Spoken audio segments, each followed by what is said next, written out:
बांग्लादेश की एक ट्रिब्यूनल अदालत ने सोमवार को बड़ा फैसला सुनाया। अदालत ने पूर्व प्रधानमंत्री शेख हसीना और पूर्व गृह मंत्री असदुज्जमान खान कमाल को मौत की सजा दी।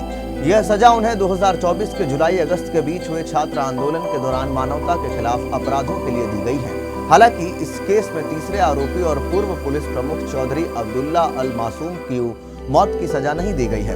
उन्हें सिर्फ 5 साल की जेल हुई क्योंकि उन्होंने अपनी गलती मान ली और सरकार की तरफ से गवाह बनकर केस में मदद की। शेख हसीना फिलहाल भारत में निर्वासन यानी एग्जाइल में रह रही हैं और उन्होंने अदालत के सामने पेश होने से इनकार कर दिया है।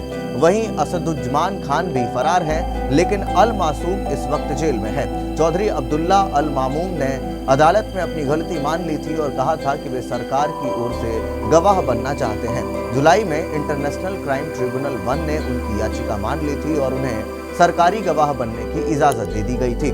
मुख्य अभियोजक मोहम्मद ताजुल इस्लाम ने बताया कि अदालत ने मामून से पूछा कि क्या वे अपने ऊपर लगे आरोपों को मानते हैं। इसके जवाब में उन्होंने कहा, हाँ, मैं आरोप स्वीकार करता हूं और सच्चाई सामने लाने में अदालत की मदद करना चाहता हूं। सितंबर में जब वे सरकारी गवाह के रूप में अदालत में पेश हुए तब उन्होंने कहा कि जुलाई 2024 के छात्र आंदोलन के दौरान हुई हत्याओं के पीछे पूर्व प्रधानमंत्री शेख हसीना और पूर्व गृह मंत्री असदुज्जमान खान कमाल के सीधे आदेश थे। उन्होंने अदालत में कहा कि यह नरसंहार शेख हसीना और असदुज्जमान के आदेश पर हुआ था।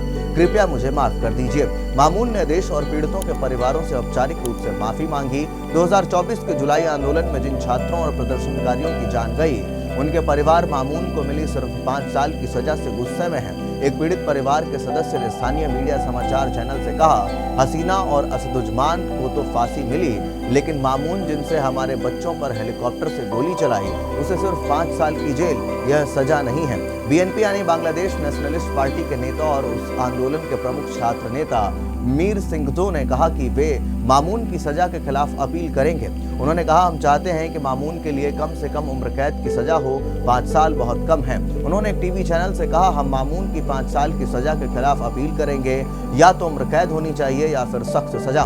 पूरे मामले ने बांग्लादेश की राजनीति में हलचल मचा दी है। देश में यह बहस तेज हो गई है कि क्या राज्य गवाह बनकर कोई अपराधी इतनी बड़ी सजा से बच सकता है, खासकर तब जब उस पर गंभीर मानवाधिकार उल्लंघन का आरोप हो। फैसले से यह भी स्पष्ट हो गया कि 2024 के छात्र विद्रोह ने जिस तरह शासन व्यवस्था को चुनौती दी थी, उसके राजनीतिक प्रभाव आज भी बेहद गहरे हैं। तो ऐसे में इस पूरे मामले को लेकर के आप क्या कुछ सोचते हैं, कमेंट बॉक्स में अपनी राय जरूर दें। तब तक के लिए दीजिए इजाजत।